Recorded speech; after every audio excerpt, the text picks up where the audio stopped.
ইতিহাসের পাতায় ঘেরা উত্তরবঙ্গের এক প্রাচীন জনপদ রংপুর। আর এই রংপুরের পীরগাছা উপজেলায় সগৌরবে দাঁড়িয়ে আছে কালের সাক্ষী ইটাকুমারী জমিদার বাড়ি।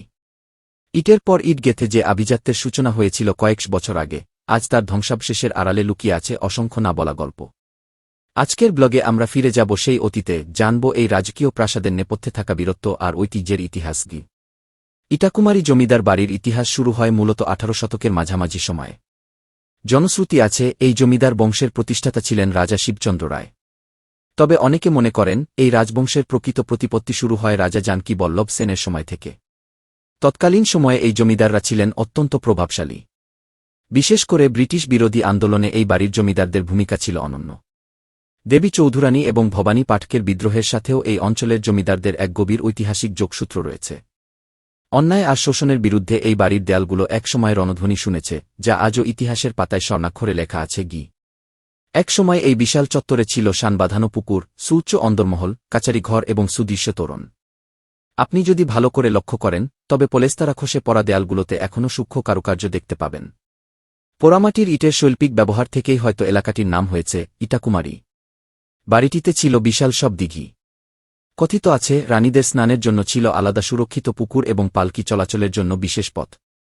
যদিও বর্তমানে এর অধিকাংশ ভবনই ধ্বংসস্তূপে পরিণত হয়েছে, তবুও এখানকার বিশাল সব থাম এবং খিলানগুলো জানান দেয় সে সময়ের রাজকীয় জৌলুস আর স্থপতিদের মুন্সিয়ানার কথা গি।